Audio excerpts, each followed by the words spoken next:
যারা জীবন দিয়েছে তাদের সেই মূল্যায়নকে কখনো বৃথা দিতে দেওয়া যায় না। এবারকার নির্বাচন হবে আমাদের দেশকে পুনর্গঠন করার নির্বাচন। প্রিয় ভাই বোনেরা, আজ বহু বছর পর এই ঠাকুরগাঁর মাটিতে আমি আবার আসতে পেরেছি, সেজন্য আল্লাহর কাছে হাজার লক্ষ কোটি শুকরিয়া। আপনাদের নিশ্চয়ই মনে আছে, আগে প্রায় প্রতি বছর শীতের সময় আমি এই ঠাকুরগাঁও অঞ্চলে আসতাম, পঞ্চগড় এলাকায় আসতাম, বিভিন্ন গ্রামে যেতাম, উপজেলাগুলোতে যেতাম, পৌরসভাগুলোতে যেতাম।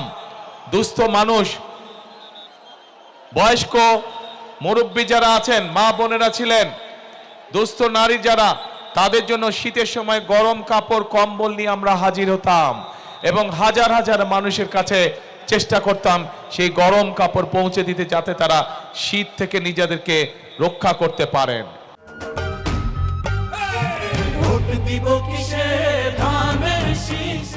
প্রিয় ভাই বোনেরা, আজ আবারও সেই ঠাকুরগাঁর মাটিতে আমি এসে আপনাদের সামনে দাঁড়িয়েছি।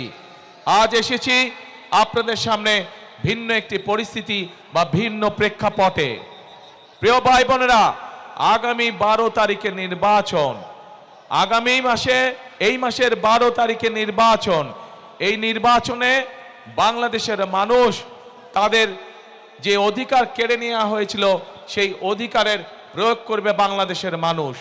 বাংলাদেশের মানুষ গত 1 যুগ ধরে তাদের কাছ থেকে যে রাজনৈতিক অধিকার, কথা বলার অধিকার কেড়ে নেওয়া হয়েছিল, সেই অধিকার বাংলাদেশের মানুষ প্রয়োগ করবে। প্রিয় ভাই বোনের, এই মাঠের মধ্যে যে লক্ষ লক্ষ মানুষ আপনারা আজকে উপস্থিত হয়েছেন, এই মঞ্চের পাশে ছোট্ট একটি মঞ্চ আছে যেখানে কয়েকজন মানুষ বসে আছেন। এই মানুষগুলো গত 15 বছরে বিভিন্নভাবে গুম খুন অত্যাচারে নির্যাতন হয়েছে তাদের স্বজনেরা, সেই অত্যাচার নির্যাতিত পরিবারের সদস্যরা বসে আছেন। যেই মানুষগুলো আজ এখানে বসে আছেন, তারা তাদের যে স্বজনদেরকে হারিয়েছেন বিগত 1 যুগ ধরে, সেই স্বজনেরা এই বাংলাদেশের মানুষের ভোটের অধিকার প্রতিষ্ঠিত করার জন্য, এই বাংলাদেশের মানুষের কথা বলার অধিকার প্রতিষ্ঠিত করার জন্য নিজেদের জীবনকে উৎসর্গ করেছে। নিজেরা বিভিন্নভাবে অত্যাচারিত হয়েছে, নির্যাতিত হয়েছে। প্রিয় ভাই বোনেরা, আজ বাংলাদেশের মানুষের কাছে,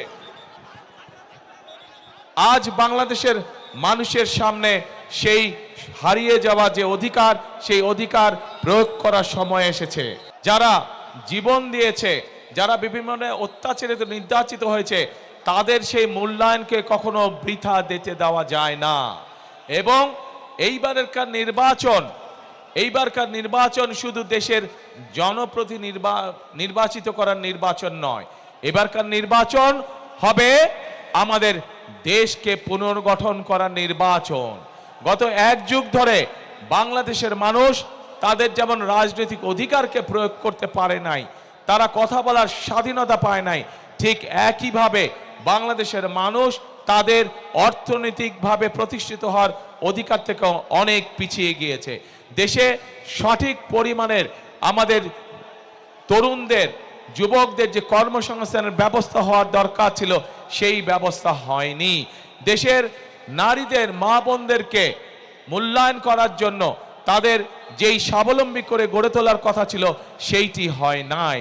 দেশের যুবকদেরকে প্রশিক্ষণের মাধ্যমে দক্ষ শ্রমিক হিসেবে গড়ে তোলার করা উচিত ছিল, সেই কাজটি হয় নাই।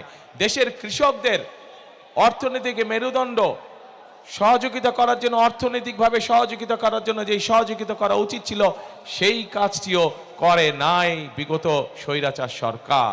প্রিয় ভাই বোনেরা, আজ সময় এসেছে আমরা 12 তারিখের নির্বাচনে যেমন জনগণের প্রতিনিধিকে নির্বাচিত করব, একইভাবে আমরা দেশ পুনর্গঠনের কাজে হাত দিব।